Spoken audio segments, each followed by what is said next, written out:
Let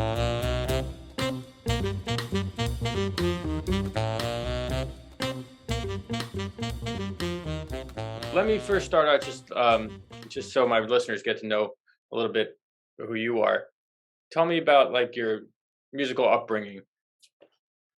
Well, I started at roughly around the age of 9, playing piano by ear, just picking out melodies, and to me, it was always melody, that's what I wanted. That was my interest. And eventually I'd asked for piano lessons. My parents, found some friends that had a piano teacher teach their children. So I got with this teacher. Her name was Corey Saivarth, Mm. and she taught me for the basics just for about a year or two, like kid books and like the Bastion library, those kinds of things. But after a couple years, I really was, my ear was growing, and I was listening to jazz music already, and trying to figure it all out. And I said, you know I don't know if I need a piano teacher. I think I just want to like play this music, And so I basically said I quit piano lessons, and Yeah. I just started playing by ear for a couple years, and then I realized real quickly how serious this music is, and how much it takes, and and how much, not whether it be training or natural ability. For me, I had to work really hard. 'Cause I don't think I had that much natural talent. So I Mm. said I got to get lessons again, and so I started taking lessons, this time with a teacher who was in the scene, and his name was Ted Yusko. So Ted Oh, taught yeah. me how to play, how to Mm. play harmony, and how to play chords, and how to comp. And he taught me about tunes, the American Songbook. He taught me about Oscar Peterson, McCoy Tyner, Bud Powell, Sure. um, and it just blossomed from there. I mean, that's the basic story. I could talk for an hour just on all that Oh alone. no, sure. So you grew up in New Jersey then, or Yeah, I came up in South Jersey. My family, my mom came to this country. I mean, to the mainland from Puerto Rico, oh, and my dad's family from Philadelphia. So we had various roots, but they ended up in South Jersey, and that's where I grew up. And being close to the Philadelphia scene gave me a great opportunity to meet and work with and play with a lot of wonderful musicians. So when I was young, I really started kind of hanging as soon as I could. I would take the train into Philly, even in high school. I remember with some weeknights I would go play gigs. When I first started gigging, my teacher Ted Yusko set me up with some gigs in the Philadelphia scene with some singers, and so I actually got my career started just accompanying singers, playing tunes and reading charts. So I grew up in South Jersey. I started playing in Philly and kind of in that area. And also we had a really great jazz band director, Doc Femiano. And I remember in high school I did jazz band, and Doc Femiano kind of taught me and I have an older brother that plays drums. So me and my brother played in the jazz band together, and that kind of got me really interested in doing it more seriously. And then that's when I started going to Philly and doing gigs, and it just kind of grew from there, and I got an opportunity to meet and hang out with some Philadelphia musicians. And coming up, I grew up playing with like Bilal Oliver, the Lowry brothers, Wes and Chris, um, and this great trumpet player Daoud, El Bakara, and a few others, and so I kind of came up around all the now these great musicians sure. who have names like Orrin Evans. I used to watch Orrin play at the Blue Moon, and I would watch him and say, "Man, I want to play just like him." And so that inspired me, and that's how I came up, just being surrounded with the musicians on the scene in Philadelphia. Nice. Yeah, Philly's got a very specific jazz scene, and it's funny. I grew up sort of like in between New York and Philadelphia, and I never really ventured enough into Philly to even consider like. I mean, I guess more when I was playing jazz. I was in Boston, coming up, but um, yeah, it's just incredible how many musicians come out of that Philadelphia area. Where I ended up, first of all, I ended up meeting Lovett Hines at the Clef Club. He's still the director there. And so the guys that I mentioned, they were all connected and coming up through that scene. Some of them, like Rich Hill, the bassist, these guys went to like either settlement music school, or they went and took private lessons, or they hung out at the Clef Club. So there Right. was a really big scene, underground kind of youth scene of jazz. But the real place to go was Ortlieb's, and I don't know if you're familiar with Ortlieb's Jazz Club, Sure. Mhm. legendary club. So I first stepped foot in there probably around 15, 16 years old, and got to hear the likes of Mickey Roker, Mike Boone, Sid Simmons, Byron Landon. Pete Souders, the owner, was also a great saxophone player, or is, great saxophone player. So I had this music in my ear, at a young age, and I was very impressionable by these gentlemen who played the music. They were just swinging so hard, and the way Sid, also Sam Dockery, a jazz messenger, Mm. great pianist, he would play once in a while there. And I said, you know what, I got to go to school for this. I didn't, I didn't feel like it was enough. And, just being in the street scene was great. And I learned more there than anywhere. But I said, I want to continue this. I want to do this. So I decided, I said to my parents, look, I don't do so great in high school. I wasn't a good student, but I promise I'll do great in college if I can go to school for music. And so I auditioned and ended up going to University of the Arts and studying with Trudy Pitts there for 4 years. Okay. And Great. so that really helped me out too. I got a lot of opportunities from the school, and learned a ton, and just kind of got started there. Excellent. Cool. So some of your most memorable musical moments. I know you've done some pretty big gigs throughout the years. Oh man, well, one of the biggest gigs I've done was the famous Philly soul group, the Stylistics. And Right. but before I joined them, I had some really unique opportunities. So I met this band in Philly, actually at the opening of the Camden Aquarium. There was a band called the Arpeggio Jazz Ensemble. Warren Ori, the bassist, was the headliner of that. And a friend of mine that I went to high school with happened to volunteer at the aquarium, and she said, "Oh, you got to come check out this band. It's opening night. Come hang it out." So I did. She introduced me to them. I sat in and played a tune, and they're like a week later they called me up, said, "Hey, we're going on tour. Do you want to come with us?" So here I am in high school, and I'm already touring. We Wow. drove down to Nashville and did a couple gigs down there. Someplace called Junction, Texas. We had a fun gig down way down there, and we hopped in a van. I mean, I was like 16 or 17 years old or something, and my I had to get like my parents' permission to do this. I would Um, imagine. so to me, that was a really big gig because it kind of started my path of touring and playing and being with older musicians who knew what was up, and Sure. kind of taught me the ropes. And another great highlight, musical moment, from one of the best musical moments of my life, was being on stage and playing with Rufus Harley. Rufus is, or was, the first and only back then, jazz bagpiper from Mm. Philadelphia, and he also Uh-huh. played the C melody saxophone. So Wow. it was like his band was really incredible. I mean, to step into that role as pianist for him, again, I was probably 18 years old, and he was so cool, man. He really took me under his wing and mentored me and just taught me about the music, taught me about black music, taught me about, African American culture, brought me to his house, like Mm. really brought me up like I was one of his own. And so that to me was a musical highlight, and he was like one of my musical fathers. Um, one more, I mean, I got a lot of stories and highlights I could share, but another exciting one that meant a lot to me was, I did a gig with Arpeggio Jazz Ensemble during the time that Nelson Mandela came to this country. He visited Philadelphia. I think he Okay. was being honored and got some kind of an award. And Sure. we played an event, like a VIP event during the day.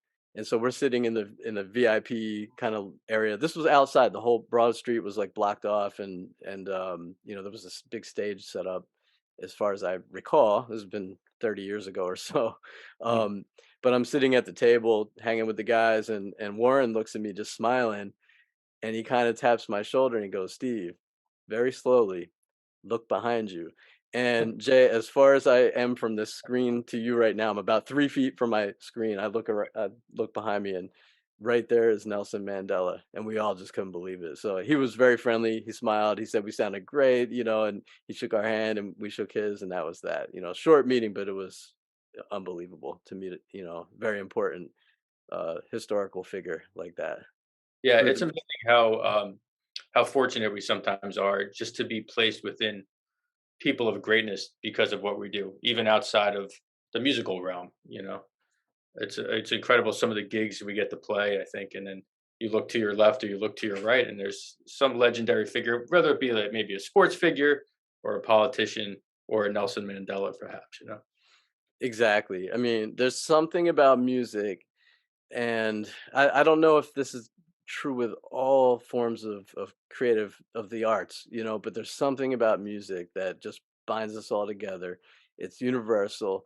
And when they say music is healing, that I I really know that's true, and it's true because of the people that I've met and what I've seen it do.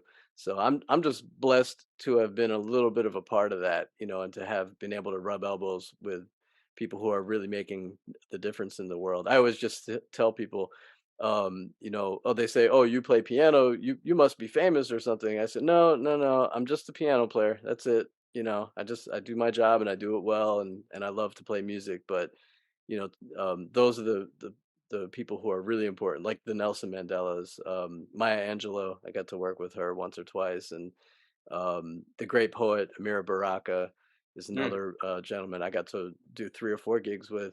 And so, and I'm not trying to just drop the names. I'm trying to make the point that names that you've heard that are really important.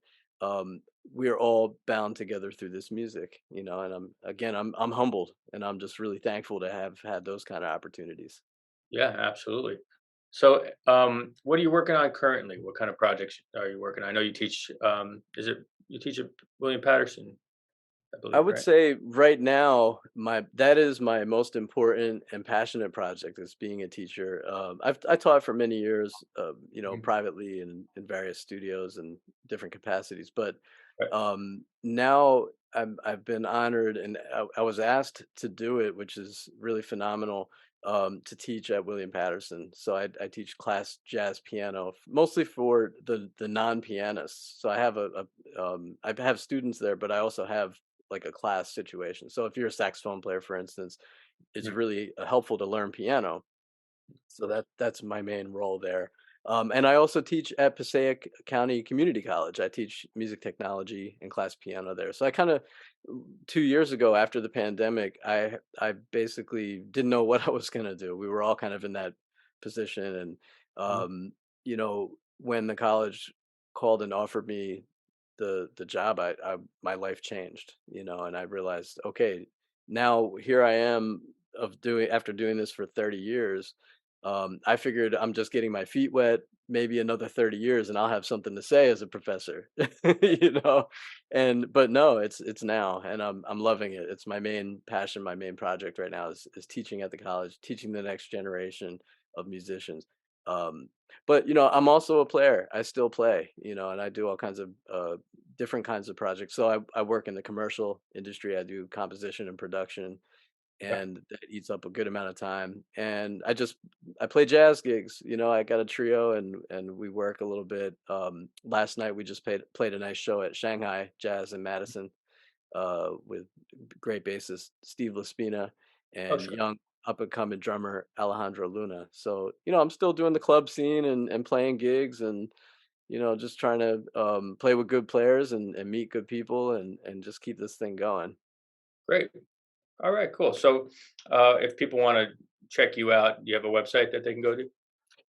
Yes, I do. It's just stevemyerson.com. I'm more active on Instagram these days, and that's Steve Myerson Music. Okay. And you'll see, like, I post photos and videos and things of my many travels and journeys. Mm. Jay, you mentioned earlier, or you asked me about some highlights. I just thought of one too that you can see a picture of on my Instagram. Is some of the people I've gotten to work with. Is kind of a funny story. I was with the Stylistics, and we were playing the Arcata Theater in Illinois, Okay. and we arrived at the theater, go down the basement of the theater where the dressing rooms are and all. And standing there is this young lady who looks so familiar. She was just really beautiful, vibrant, but just had this presence. And I'm walking down this hall to get to the dressing room, and I see her, and then I realized as I get closer, it's Jenny McCarthy. Oh, Man, it's like it was like my childhood and right. everybody's childhood dream is to meet Jenny Yeah, McCarthy. And then, right to her left was none other than, Donnie Wahlberg, and I right. couldn't believe it. And then I They're my found out, from Blue Bloods, right? yeah. And the famous Wahlberg family, and they're like a really cool power couple, they're really fun and just amazing people. So I got to meet them. It turned out that they were there to hang out and check out the Stylistics because, New Kids on the Block, when they were coming up, they were huge fans of the Stylistics, and they even go on public to say that the Stylistics was one of their biggest influences. So it was really cool having Donnie there. Fast forward 2 years, we returned to the Arcada Theater, and lo and behold, there's Donnie again and Jenny, and they're hanging out. And so we had to go to sound check, and I get on stage to warm up and check out my keyboard settings and so forth. And this guy walks to my right upstage. He's wearing all black. And I figured usually the stage crew, that's kind of standard. You wear all black if you're like a sound Sure. engineer or, monitor guy. So I figured he was one of those guys. But I was like really busy and trying to program an intricate string patch. And he just walks past me and goes, "Yo, what's up?" And it rubbed me the wrong way, and I looked at him and I was like, "What's up?" Just kind of like not trying to be mean, but I'm busy here. I'm working. This guy walked back. I'm like thinking, who's this guy? And like 3 minutes later, I see him walking all over the stage, shaking some hands. I'm like, who in the world is this sound guy? And then he gets up on the mic, check one, two, and starts singing. And I couldn't believe I was so embarrassed because it was Jordan Knight. And Jordan was a superstar back when we Yeah, were in high school and that was grade a while school. that was a Yeah, while for ago. I don't know if I would recognize him, that's yeah, funny. it was really cool, and it turned out that was a great musical experience because, that night, New Kids on the Block got back together and announced their tour with Paul Abdul and Boys to Men, and they sang one with us, with the Stylistics. So it was really cool. I got to play a gig, play with them one time and meet all the guys. They all came and joined us on stage that night. It was really a fun surprise, and we were laughing about it later, of course, that I blew off Jordan Knight. Yeah, it's hysterical. That's very funny. I know it's like sometimes you come across these people. I think like the other day, everyone who lives in my area somehow has an interaction with Bruce Springsteen, except for Yeah. me, of course. Yeah. We've been crossed paths a million times, but never had a discussion. But my daughter's like, "Yeah, I served some guy who seemed pretty well known." She said, "I think it was like Bruce Springsteen or something." I go, "You just like served Bruce Springsteen dinner and didn't even think about it." Wow. Yeah, it's funny people you come across. And even this weekend, I have next weekend, I have this gig, and it's for someone connected with the New York Giants. I don't think it's a player, maybe a front staff, but I got this long email about how do not interact with do not interact with anyone from the Giants. Do not take any pictures from anyone. So it's like it puts you in these crazy situations, sometimes this music. Yeah. So true. All Absolutely. right, very cool, Steve. So if you don't mind, let's switch gears a little bit and talk about Horace Silver and maybe a little bit on the album "Song for My Father," which is one of the albums I'll be featuring in my evaluation of the music of 1965. So if you could just give me your maybe just a general overall impression of Horace Silver first as a piano player. Absolutely. I mean, Horace Silver to me, being such a unique voice, like there's nobody else that sounds what he could do, or could play. And it's not so much a technical thing like showy flashy notes, or some pianists have just like chops galore. Now don't get me wrong, Horace had all the chops in the world. In fact, I would go to say he was so mature as a player that it would take more chops to pull off what he did at the piano, because he had such a touch and a depth of feel and groove in his playing. And it wasn't about the amount of notes, but it was about the right notes at the right time, the placement and the feel. And he was experimenting. When you listen to the music, he was experimenting with specific bass lines, and you Jay, being a bass player, I'm sure you know, and you've heard this. If I can quote, I've heard Todd Coleman talk about this, and Todd worked with Horace for many years. Yeah. That Horace used to write out and have very specific parts for the bass. Okay. And I find from the piano perspective, as a pianist who's come, from the influence of Horace Silver, I love a player who could use left hand and do it not so much in a way that like Art Tatum would do it, Right. or even Bud Powell. Horace just had his own thing. One of those textures, besides like bass lines, would be kind of these. I don't know what in New Orleans you call it, like thruffs, these kind of like vroom, vroom, kind of like, like really low staccato chords. They're just short little accentuations, and I think that was an innovation of Horace's that he doesn't get enough credit for, but just innovating the way that the piano's approach. He had a soulful approach. They some call it like hard bop, Yeah. or pose bop or whatever. But to me, he was taking every part of the history of the music, coming from whether it be, all the way down to like Congo Square, the rhythms that we've all heard being Sure. talked about, and witnessed, African rhythms, the cries and the screams and the yells, Mm. and the pain was in his playing. So was the celebration and the joy, and you Sure. could hear that, and that comes out in the blues. He's playing the blues, and so I think when you take all that and take the gospel and take the swing, um, you get Horace Silver, and you get this wonderful pianist, and that's him to me. I mean, it's kind of hard to put into words what we're gonna listen to in music, but they would say, "How do you talk about music? You have to listen to music." But if you listen to Horace, you kind of will get a sense of what I'm just trying to talk about with the tip of the iceberg of what his playing is and what it means to me. It's definitely affected me as a player for sure. Interesting. Yeah, because he's like one of these guys in terms of just piano playing, um, that you don't often hear piano players reference as a major technical influence.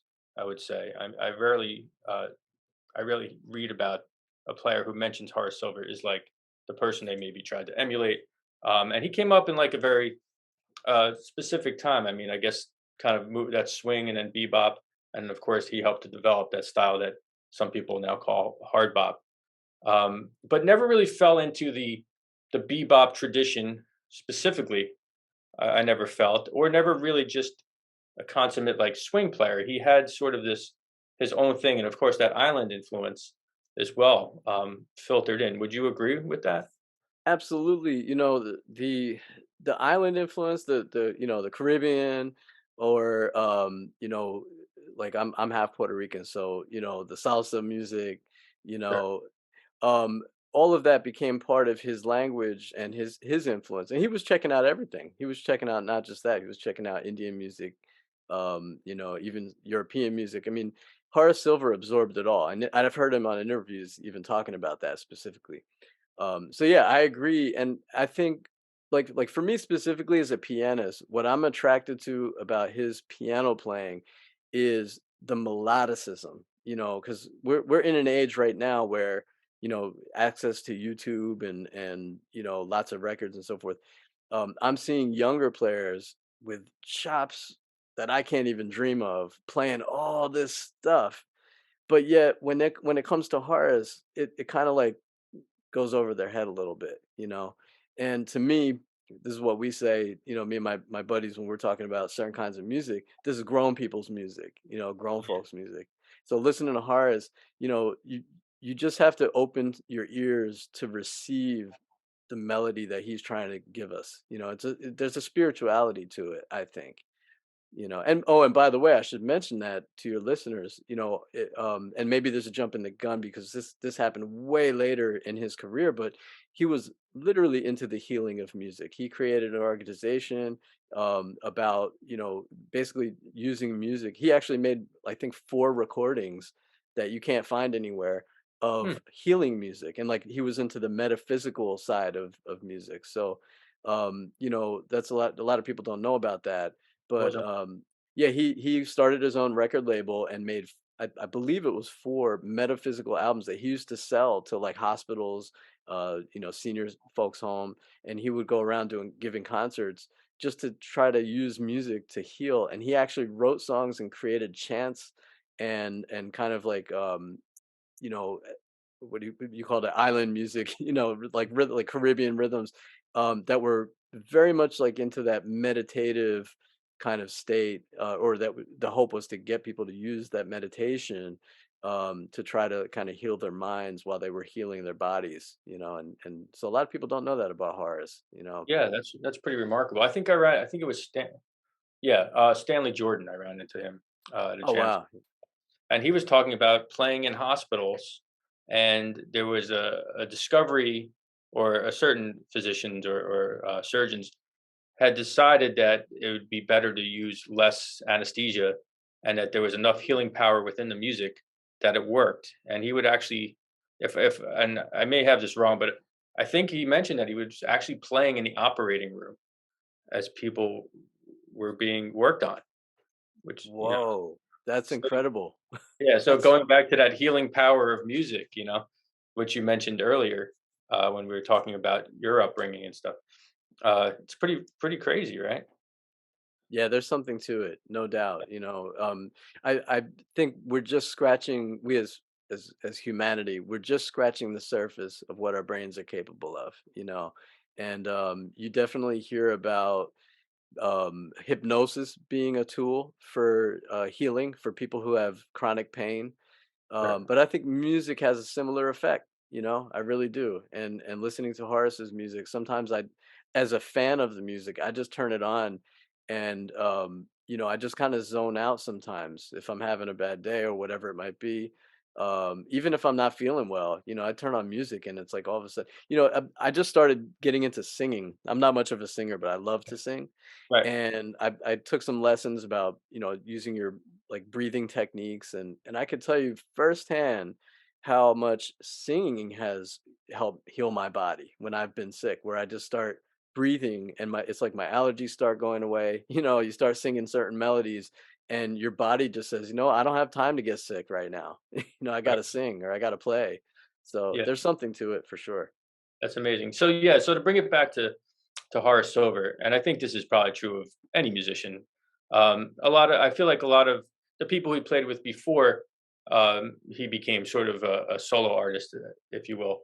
Um, Stan Getz, Coleman Hawkins, I believe, Lester Young, all players who had a certain degree of technicality for sure, but they didn't rely on that technicality necessary to get their message across musically. And I feel like Horace Silver, see, I've never really thought of him as a purely technical player. As a piano player, you mentioned he does have that level of skill. Not that I think he was amateurish at all. I think he's quite gifted and quite remarkable, but he never relied purely on technicality, in my estimation, to connect with an audience.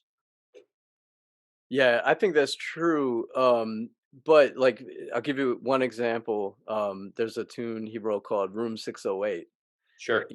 and if you listen, it's like I mean, it's when you listen to the recording, it's so swinging, it's so fast, and Mm, his solo is perfection. If you want to transcribe a great solo on a rhythm changes, with like a different bridge, check out what he plays on there, and it's technically challenging.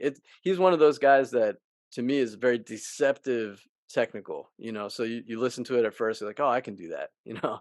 but there's a reason why Horace Silver is Horace Silver because no, nobody could do what he did. It was very technically demanding. Even the simplest of melodies, it was about, again, not the physicality of playing the note like one note to the next, but I think the all the nuance. If you really listen to it with open ears, there's such great nuance to his phrasing, his dynamics, his touch, his accentuations, Mm. his melodic sensibility. The logic behind it.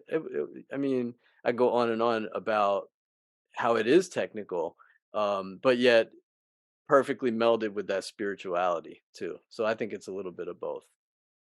Yeah, I would agree, and I think you've explained it perfectly. Um, in terms of Silver as a composer. Can you speak to that? Yeah, and I just mentioned Room 608, which I'll start there. To me, that has, I mean, so-called like bebop, melodic sensibility, right? It's coming from Charlie Parker, it's coming from Diz, it's coming from Miles. But the funny thing is, like Horace Silver, he could do that bebop stuff, but then he could also do his own thing. Not, I mean, he owned bebop, so to speak, right? But then he wrote "Song for My Father," Mhm. and that whole album, bringing it to "Song for My Father," for example, I think it's like the first 4 or 5 tracks, maybe the first 4 tracks. There's almost like a concept going on. As a composer, he's really coming into his own, where he's using these bass figures. He's really putting a lot of thought into the arrangement, not just the composition. And the arrangement is part of the composition, so to speak. So he's got these like bass grooves, there's some stuff in the drums, there's like some percussion parts that, to me, whether they were composed or not, I mean, from what I've heard, it sounds like they were very well thought out and at least talked about in the studio. I don't think they were all completely off the cuff improvised. Right. A lot of that stuff was worked out, but it's because he had a vision in his mind of what the music was supposed to sound like.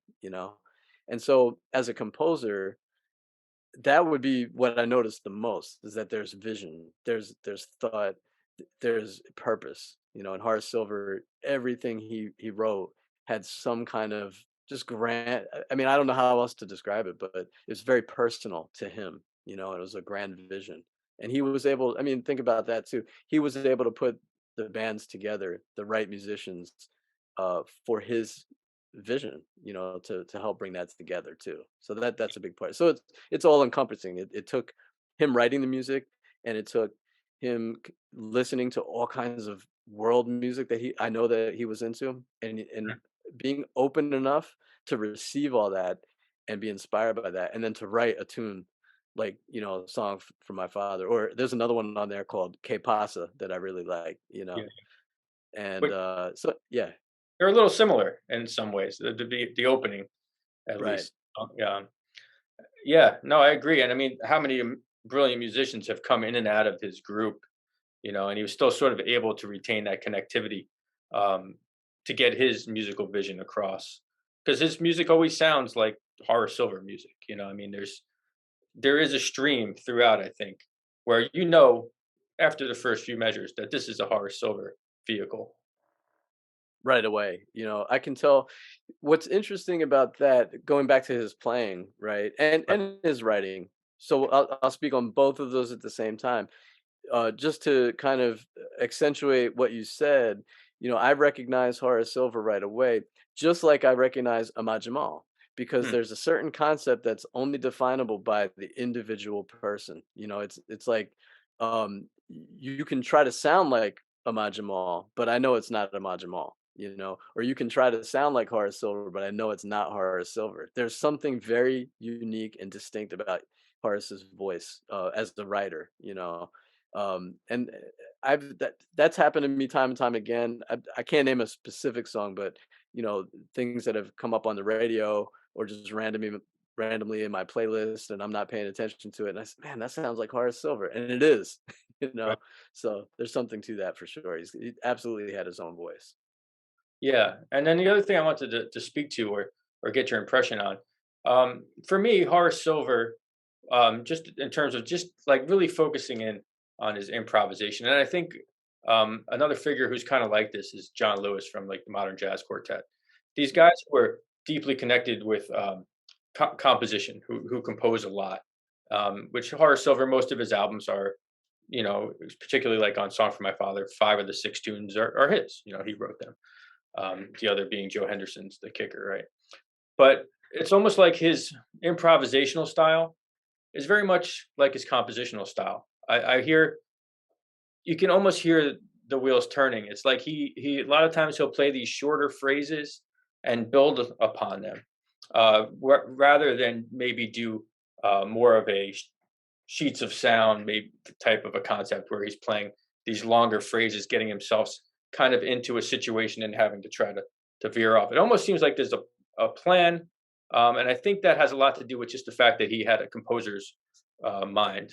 What do you think on that? Man, I mean, that couldn't be more correct, and I'll tell you why. As a constant student that I am of the music, especially in our time, Right, um, compared to back then, like, for instance, now we've got access to everything, and we're expected to know everything, and as a working professional musician, like, I have to know every song, I gotta know every style, right, it's a lot on my plate to be successful, and it takes a ton of preparation, and so, therefore, like, right now, I don't stop learning, and I'm always having to practice. I mean, I love practicing, don't get me wrong. Um, the reason why I say that is because, it's very difficult to then find your own voice nowadays, and I get students ask all the time, how do I find my own voice? I'll tell you a small story. When I was under the tutelage of James Williams, he was, so I was a student about 20, well, I won't say exactly how long, but years ago, right. at William Patterson, when James Williams was the director there, and I had the fortune of getting to know James and even taking a semester of lessons with him. Wow, And the first thing he said is, "What do you want to work on?" Because James was that kind of person. He was so helpful and giving, and he wouldn't dare say to like anybody, like I'm going to teach you this or I'm going to show you this, because you know he wouldn't want to tell you how to play. He wasn't that kind of person. He was like very just like a father figure in a way, as far as the music's concerned. You sure. know, what it was more about, like, what can I as a teacher do to bring something out of you? Mm, And so his first question was, well, what do you want to work on? And I said, James, I want to know, how do you find your own voice as an artist? And you'd be surprised what he told me. He said, you don't even worry about that. Just keep studying the music. Don't stop. right, And I didn't understand back then what he was talking about, and now I think I do, which is, look, this music has such rich history, and there is sure, so much on your plate. There is so much to learn that comes before you. Later on in the semester, we talked about writing a little bit, and he gave me another clue into finding your own voice, which I'm still trying to find. I mean, we all are trying to find our own voice, but he opened up a door to me, which is like, hey, why don't you write something? James was a prolific composer as well, just sure, like Horace. And so what I found is, when I started writing songs, like my original tunes, it's a scary proposition to sit down and write a tune, because it brings out you as a person, and you're revealing to the world who you are through that song. And so to do that honestly and to do that with no filter is, to me, it's terrifying as a writer. sure, So I can only imagine, with everything I just said, everything on your plate, all the mentorship, all the knowledge, all the things you have to know, the people that you study with or don't, mm, the ears or reading or whatever it might be. The bottom line is, when you sit down to write, it's just you and that pen. And so Horace Silver, let me bring it full circle to Horace. That's why, to me, it's even more amazing what he was able to do.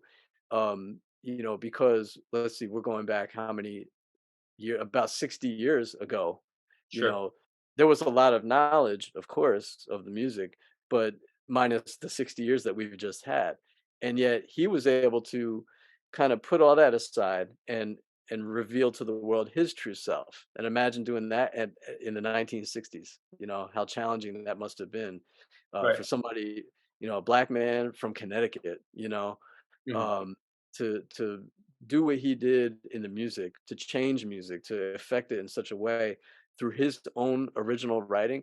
That's why I preface my passion for Horace Silver's music and his writing with what I just said, because I can't even fathom what that was for him.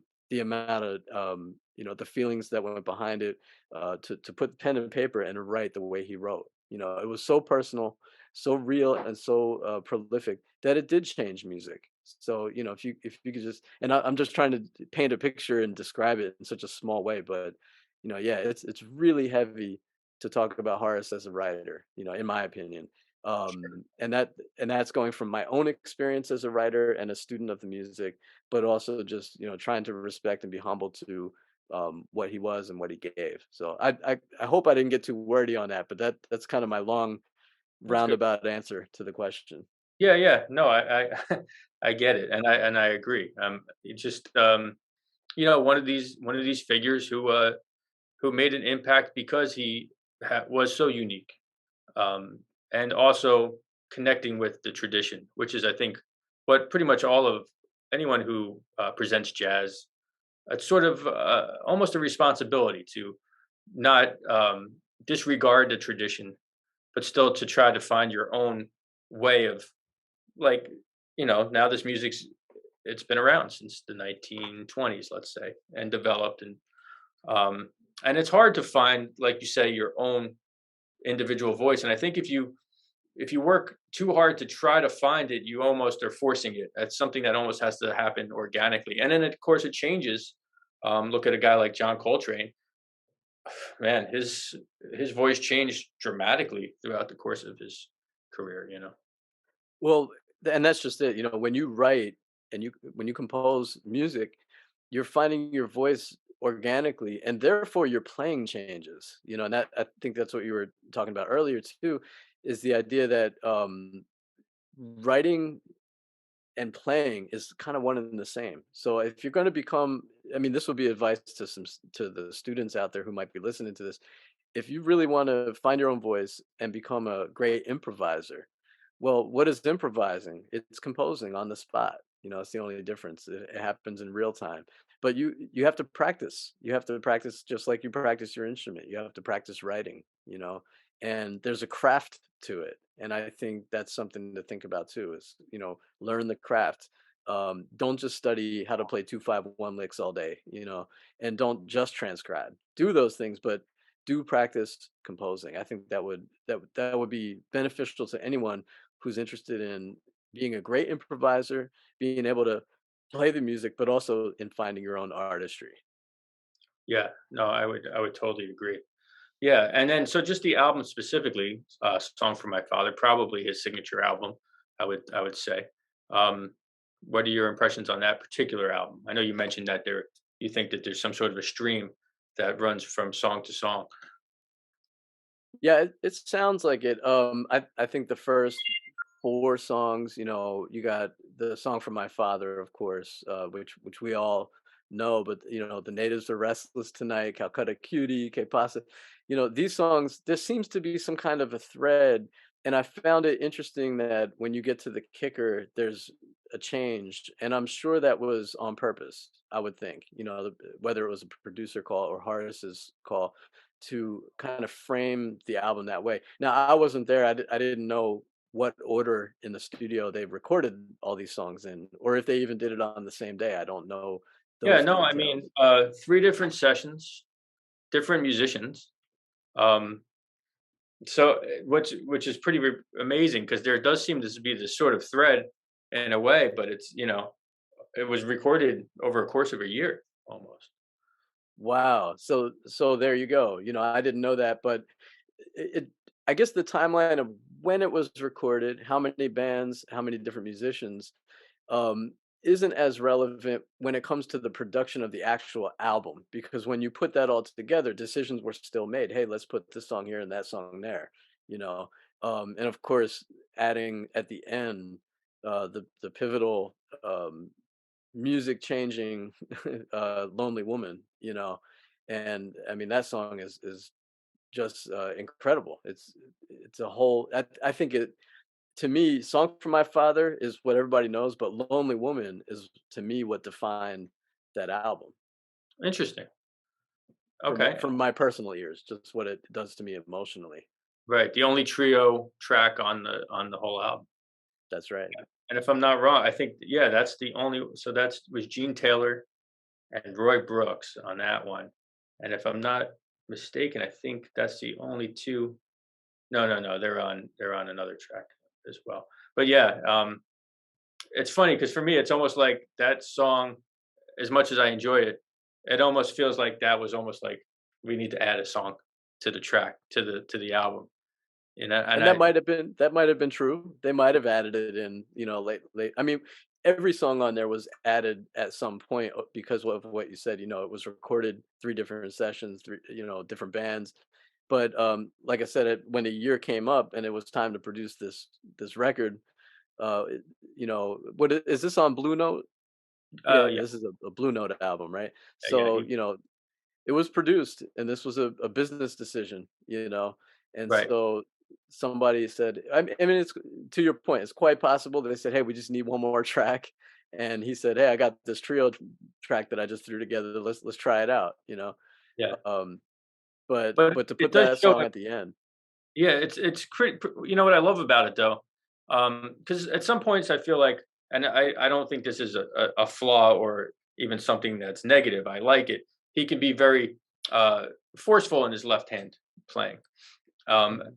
and on that final track, "Lonely Woman," it almost has, if you will, like a more of a cool jazz sensibility. There's some more subtlety in his playing, and of course, because it's a trio, although he does solo quite a bit throughout the album, he really gets a chance to really develop the improvisation as well, and it sort of speaks to his ability to not play in one specific way.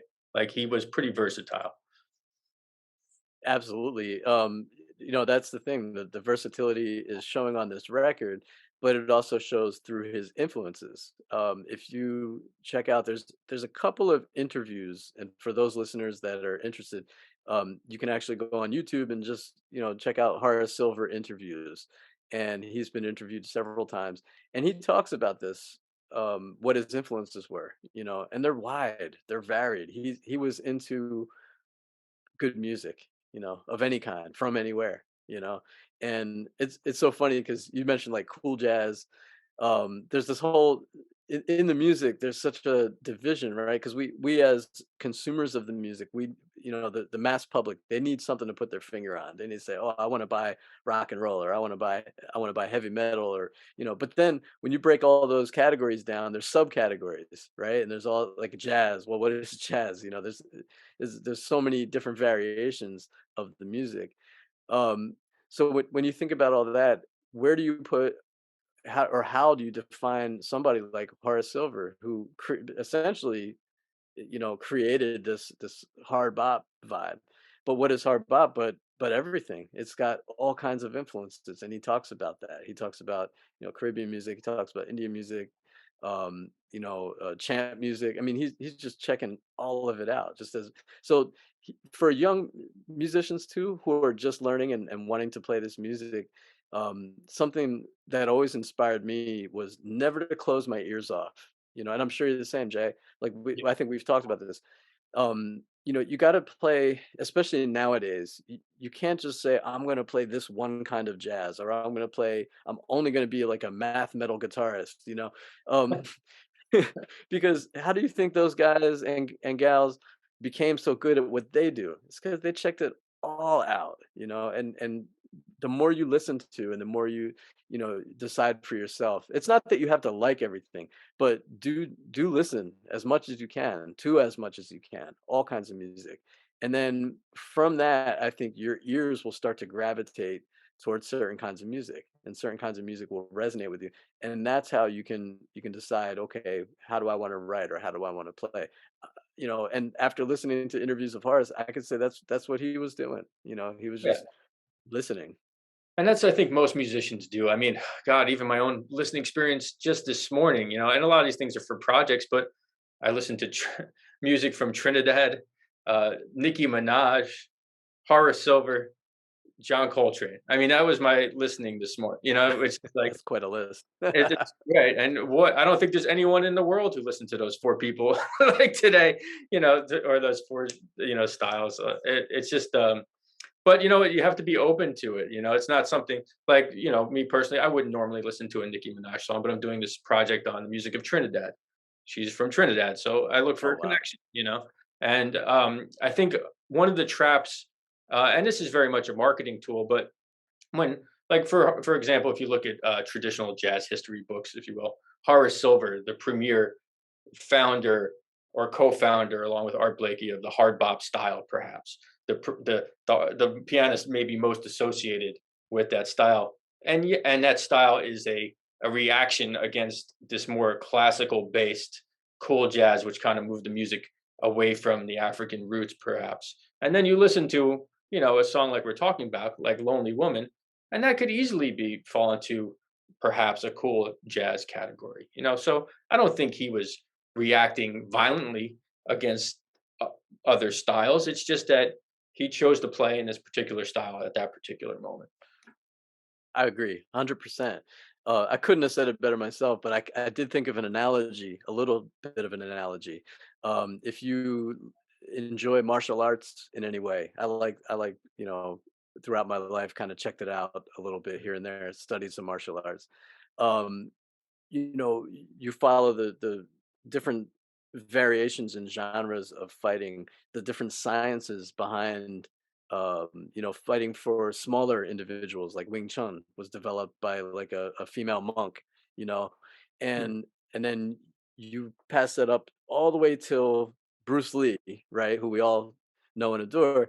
um Bruce Lee was like the gate, or rather a sponge. He learned every style, everything that he possibly could, until he finally realized, after listening to all those influences like we do in music, or Hmm. learning all those styles in the martial arts, he realized there was no one way, and so he created Jeet Kune Do to kind of like, open the gate up a little bit, to say there isn't a technique. There's not one technique, Um, so I think Horace Silver, to me anyway, and maybe maybe this is a stretch a little bit, but to me, Horace Silver was a bridge. That's why he is attributed so strongly, like you said, with Art Blakey, as somebody who started a movement of music, because he took everything going on and opened up the door for everybody else to come. Yeah. That's Horace Silver. Yeah, I agree. And then also, sometimes we look at music as purely just as its own individual art form. But Blue Note Records at that time was specifically targeting a certain audience. And I think there was a real movement, or almost a decree that came down, that, hey, you have to give us at least one song that could possibly be a jukebox type of a hit, like A Song for My Father. I mean, you had, prior to that, he had done The Preacher, which had this crossover success with the Messengers. And then not too a little before that, Lee Morgan with The Sidewinder had this crossover sort of thing. And Blue Note Records was very much in tune with that. They knew that they wanted artists that could sell, and beyond just a very specific jazz audience. Yeah, that's the business side of things, which you can't separate as much as we would like to, as artists. You can't separate that there is a business here. And so I don't doubt that, But I think Horace, maybe he found a way to be able to, do both without compromise. Because I will go as far as to say that he wrote "Song for My Father," and Blue Note said, "We need a Song for My Father" type tune on this record. And it's like, hey, I got this tune. I don't think, I highly doubt, knowing, who he was, and the kind of person, the kind of artist he was.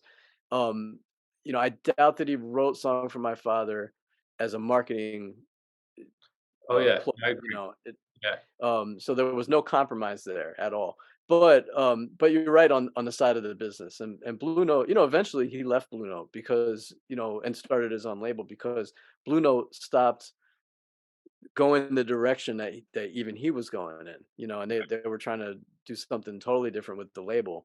So that wasn't flowing. And so that speaks volumes. I mean, again, imagine an artist of his time, of his stature, and saying, you know what, I don't even want to be with this record company anymore, because they're going against me as an artist. I'm going to start my own label. I mean, that's incredible that yeah, he did that eventually. yeah. I don't think it was a compromise at all. I mean, I Yeah. think it was just right. It was a perfect unity. The music he was making was marketable. Right. it could have been The Natives Are Restless, that has that, a kind of a groove that people could connect to, I think, or K Pasa, any pretty much. most of the tunes on this. But it was a cool marriage for some time, and you know, they definitely put a lot of thought and promotion into Horace Silver as an artist, Oh yeah. particularly on these this you know this time period. But um, anything else, Steve? I mean, it was fantastic. Anything else you want to say about Horace Silver or the album, or anything for that matter?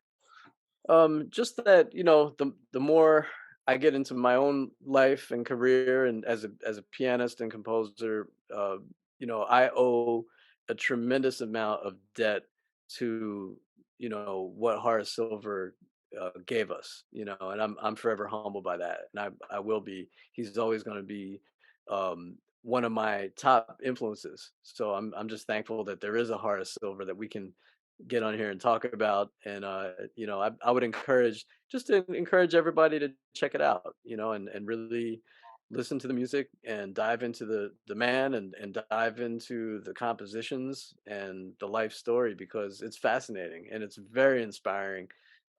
As I mentioned before, some of the stuff he was doing even later on, with medical field and so forth. It's what an innovator, and so, yeah, those are my thoughts on Horace Silver. Just I'm going to keep studying and learning his music, and hopefully, not to imitate, and not to, like, I'm not real big into like transcribing solos like firsthand, and I mean, I transcribe just to kind of figure some stuff out and maybe be inspired, but certainly to just listen and absorb, and try to just grab. Thankfully, we have the recordings, and we can turn on Horace Silver and we could listen, and make that a part of our soul, if we should choose, and if that resonates with us. So yeah, that's just my encouragement to others, and again, just to put that thanks and gratitude out to Mr. Silver and his music.